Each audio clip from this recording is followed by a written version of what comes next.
Hello guys, तो आज हैं हम द निंजा सर के साथ। और आप इलेक्ट्रोस्टैटिक्स बहुत लोग यहाँ पढ़ रहे होंगे, रेजिस्टेंसेस, इक्विवेलेंट रेजिस्टेंसेस के आपने क्वेश्चंस किए होंगे। और एनसीईआरटी में भी बहुत सारे इन्फिनिटी है, मेरे सामने इन्फिनिट ग्रिड है यहाँ पर, तो आपने एनसीईआरटी में भी कुछ इन्फिनिट रेजिस्टेंसेस के क्वेश्चन होंगे। मगर ये निंजा सर के क्वेश्चन है, इरडोव से ये क्वेश्चन आया, तो निंजा सर हमें ये क्वेश्चन कराएंगे। इससे बहुत कुछ सीखने को मिलेगा हमें, फिजिक्स के बारे में, एडवांस लेवल के बारे में। तो मैं भी ये क्वेश्चन सीख रहा हूँ सर से, आप भी सीखो, बहुत मज़ा आने वाला है। Let's do it. Sir please करवाइए, समझा दीजिए एक बार। तो बच्चों देखो, ये सवाल जो है, पहले तो आप कंफ्यूज मत हो, इससे मिलते जुलते थोड़े सिंपल सवाल जो है बच्चे करते हैं, वो इनफाइनाइट लैडर के होते हैं। ओके, लैडर, ठीक है ना। तो ये इनफाइनाइट लैडर बिल्कुल नहीं है, ये इनफाइनाइट ग्रिड है। तो इसके लिए थोड़ा सा एक नई अप्रोच आपको सोचनी पड़ेगी। इसमें हमें क्या दिया हुआ है कि इस तरह की एक रेक्टेंगुलर मतलब स्क्वायर वायर्स की एक ग्रिड दे रखी है, और 2 पॉइंट ए और बी जो है नेबरिंग नोड्स के बीच में रेजिस्टेंस पूछी है। तो इसको जो है यहाँ से करंट आई और यहाँ से करंट आई निकले, तो आपको बतानी है कि इस पूरी ग्रिड के द्वारा कितनी रेजिस्टेंस ऑफर हो रही होगी यदि हर पार्ट का जो ये ग्रिड का जो सेक्शन है उसकी रेजिस्टेंस हम इक्वल आर के बराबर माने तो। ये ग्रिड इन्फिनिटी तक एक्सटेंड कर रही है। तो ए से यदि करंट आई एंटर करे और बी से करंट आई बाहर निकले, तो इस पूरी ग्रिड की रेजिस्टेंस जो है इन 2 पॉइंट्स के बीच में कितनी होगी। तो ये जो है बिल्कुल जो है ऑफ जो है स्ट्रेट फॉरवर्ड क्वेश्चन बिल्कुल नहीं। एक तरह से एक पार्क में जैसे नेट सा लगा हुआ होता है मेटल का, आपने उसके एक रॉड जैसा पार्ट, लाइन सेगमेंट सा ले लिया, एक सेगमेंट जो है उसमें आपने लगा दिया करंट, बिल्कुल, और अब आपको उसका पूरी ग्रिड का रेजिस्टेंस होगा उसमें, पूरी ग्रिड का इन्फिनिटी तक जाएगी करंट, और यहाँ से इन्फिनिटी तक आकर वापस सुपरपोजिशन यहाँ पे सोचना पड़ेगा कि जैसे हम 2 चार्जेस दे रखे हो, यदि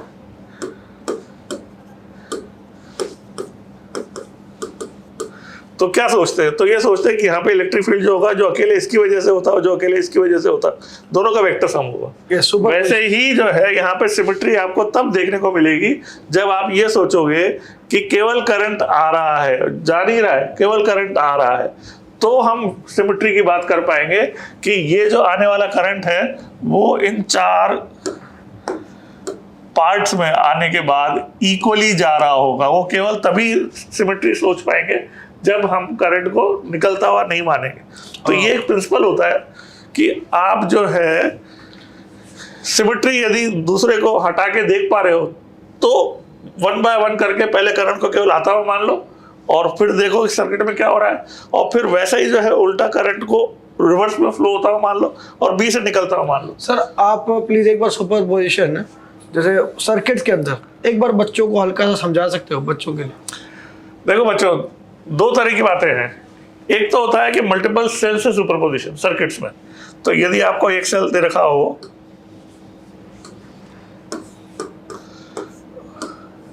और एक और सेल दे रखा हो, तो एक सुपरपोजिशन तो सर्किट्स में सेल्स का होता है कि यदि इस ब्रांच में करंट हमें निकालनी है, तो सुपरपोजिशन के मेथड ये है कि भाई आप केवल इस सेल को कंसीडर कर लो, इसको शॉर्ट कर दो और इसके थ्रू करंट निकाल लो, फिर केवल इस सेल को ले लो, इसको शॉर्ट कर दो और इस रेजिस्टेंस के थ्रू करंट दूसरे की वजह से निकाल लो, और दोनों को प्लस कर दो और दोनों को ऐड कर दो। सर ये है बड़ी चीज, बड़ी सरप्राइजिंग है सर, ये बड़ा तो ये सुपरपोजिशन प्रिंसिपल जो है जेईई में पढ़ाया नहीं जाता है, बट ये सुपरपोजिशन प्रिंसिपल वैसे ही है जैसे कि हम मल्टीपल चार्जेस यदि होते हैं, Q1 है, Q2 है, तो किसी पॉइंट पे इलेक्ट्रिक फील्ड जो है लिखते हैं, तो वो क्या होता है, सबका सुपरपोजिशन होता है। yes. तो वैसे ही आपको सोचना है कि यहाँ पे भी बेसिकली इलेक्ट्रोड जो है वो चार्जेस ही है, राइट। तो चार्जेस से हम जैसे यहाँ पे 2 इलेक्ट्रोड मान रहे हैं, यहाँ पे 2 इलेक्ट्रोड मान रहे हैं, तो इन 2 इलेक्ट्रोड्स का सर्किट पे क्या असर पड़ेगा, इन 2 इलेक्ट्रोड का सर्किट पे क्या असर पड़ेगा। वैसे ही है जैसे कि चार्जेस जो मल्टीपल होते हैं उनका किसी पॉइंट पे इलेक्ट्रिक फील्ड के रूप में फर्क पड़ता है। सर इसको एनसीईआरटी में ये भी बिल्कुल सुपरपोजिशन प्रिंसिपल में लिखा हुआ है, मगर उस चीज को मतलब बस एक टॉपिक की तरह बस 5 मिनट में निपटा दिया जाता है, और उससे इररों के क्वेश्चन हो सकते हैं। सोचिए बिल्कुल, यहाँ पर आप देखो कि सिमेट्री हमें तभी मिलेगी, इसमें लिखा हुआ है देखो, make use of the principle of symmetry and superposition. 2 चीजें देखनी है। तो सुपरपोजिशन तो हम कैसे लगाएंगे कि पहले हम एक का आती हुई करंट को सोचेंगे केवल, वो तो, और फिर केवल जाती हुई करंट सोचेंगे, तो वो लगाया हमने सुपरपोजिशन, दोनों की वजह से अलग अलग सोचेंगे। और सिमेट्री कहाँ आती है? सिमेट्री ये हो रही है कि जब हम आती हुई जाती हुई दोनों करंट मानेंगे तो सर्किट में सिमेट्री नहीं रहेगी, है ना? क्योंकि जैसे ये लाइन होती है, यहाँ से फील्ड लाइन चलती है और यहाँ पे खत्म होती है, तो हम कहते हैं कि इस फील्ड लाइन को जो हम अलग अलग पॉइंट पे फील्ड जो है इसकी वजह से कितना है, इसकी वजह से कितना है, ये हम सिमेट्री जब होगी ना तब तो रेडियली बोल पाएंगे कि भाई इसकी वजह से रेडियली है, अगर ये अकेला होता तो, ये अकेला होता तो। मगर जब ये आ जाएगा तो फिर हम इस पॉइंट पे वैसी सिमेट्री नहीं लगा पाएंगे, राइट। तो यहाँ पर भी जो है जैसे डिफरेंट पॉइंट्स में हम बात करें कि भाई एक सॉलिड एंगल थीटा में कितनी फील्ड लाइन जाएगी, तो उसमें ये अकेला चार्ज होगा ना जब तो अपन कमेंट कर सकते हैं। मगर जब दूसरा चार्ज आ जाएगा तो उस थीटा के कोण में कितनी फील्ड लाइन जाएगी वो नहीं अपन कमेंट कर सकते, वो सिमेट्री डिस्ट्रॉय हो जाती है। दूसरा चार्ज आ जाएगा तो आप इसके थीटा कोण के अंदर फील्ड लाइन कितनी जाएगी वो इसकी प्रेजेंस में कमेंट नहीं कर पाओगे, मुश्किल है, बहुत बहुत कॉम्प्लिकेटेड है ना? तो वो सिमेट्री आप कब लगा सकते हो? जब ये नहीं है तब अपन कह सकते हैं कि 4 पाई सॉलिड एंगल में जितनी जा रही है तो ये ओमेगा सॉलिड एंगल में कितनी जाएगी, यूनिटरी मेथड लग जाएगा। यस। तो जैसे वहां पे अपन सिमेट्री का यूज कर पाते हैं दूसरे चार्जेस को हटा के, वैसे ही यहाँ पर ये सोच पाएंगे कि आई करंट आ रहा है तो जब जाती हुई करंट नहीं कंसिडर करेंगे तो आती हुई करंट को हम 4 पार्ट में इजीली डिवाइड होता हुआ सोच सकते हैं। क्यों? क्योंकि वो चारों पाथ आइडेंटिकल दिख रहे हैं इन्फिनिटी तक।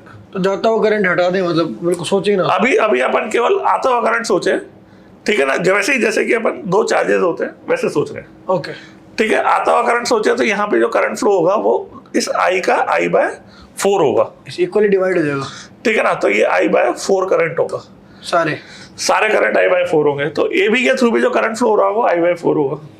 अब अपन यदि सोचे कि आता हुआ करंट जो है वो इन्फिनिटी तक गया था, उसको हटा दें और इन्फिनिटी से आता हुआ करंट B से निकलता हुआ I माने, तो ये I/4 आएंगे अब इधर जंक्शन। अब जो है इन्फिनिटी से आएंगे तो हम B पे कलेक्ट होते हुए करंट को इक्वल बोलेंगे, तो I/4 करके वो B से I के रूप में निकलेंगे। ओके, तो यहाँ पर हम सोचे कि जो जैसे A पे एंटर होते हुए मान रहे थे तो AB में I/4 जा रहा था, वैसे ही B से निकलता हुआ करंट I मानेंगे तो AB से I/4 सेम डायरेक्शन में आएगा। ओके, और यदि वहां पे हम सुपरपोजिशन का बात करें तो वो क्या हो जाएगा, AB के थ्रू करंट इन दोनों की प्रेजेंस में I/4 का सम I/2 जो है फ्लो हो रहा होगा जब करंट यहाँ से I आ रही है और जब यहाँ से करंट I निकल रही है। जस्ट AB से जो फ्लो हो रहा है वो I/2 होगा। तो बाकी अब यहाँ पर जो है मेन आइडिया क्लिक करना चाहिए कि यदि AB में I/2 है तो बाकी सारा सर्किट जो है वो भी I/2 करंट ही ले रहा होगा। बाकी ये 3 ब्रांचेस से जो टोटल करंट निकल रहा होगा उनका सम I/2 होगा। यहाँ से एंटर करने के बाद जब I/2 इधर गया तो इन तीनों ब्रांचेस से टोटल करंट I/2 जाएगा। मतलब पूरी ग्रिड से आधा करंट और उस एलिमेंट से आधा करंट, AB के थ्रू आधा करंट। ओ भाई, अब ये सोचो कि यहाँ से जो है I करंट आया और एक रास्ते में I/2 गया और दूसरे रास्ते में भी I/2 गया, तो जो यहाँ पे रेजिस्टेंस है वही वहां होगा, वही वहां होगा। ये क्लियर आइडिया है। ओ भाई, इस पूरी जो है I/2 से मैंने इसके बराबर रेजिस्टेंस बाकी पूरे सर्किट की सोच ली। तो ये यदि R है और ये पैरेलल में भी R हो गई क्योंकि सेम करंट कैरी कर रही है, तो दोनों का पैरेलल क्या हो जाएगा, R/2 जो इसका आंसर हो जाएगा। R/2 हो गया आंसर, तो ये इसका आंसर हो गया। तो आप देख सकते हो कि केवल हमको इंजीनियस वे में सोचना है और I/2 करंट बाकी सर्किट जो करंट कैरी कर रहा था उससे इसकी रेजिस्टेंस को हमने AB के रेजिस्टेंस के बराबर मान लिया। सर देखा जाए तो ये तो पूरा क्वेश्चन जुबानी ही हो गया, जुबानी हो गया बिल्कुल, क्योंकि ये तो हम कॉन्सेप्ट समझ रहे थे, अगर ये आता होता सारा वर्किंग कुछ नहीं है। हाँ जी, वर्किंग कुछ नहीं है। ओ भाई, NCERT के क्वेश्चन से इरडोव का क्वेश्चन सॉल्व कर दिया, बताओ।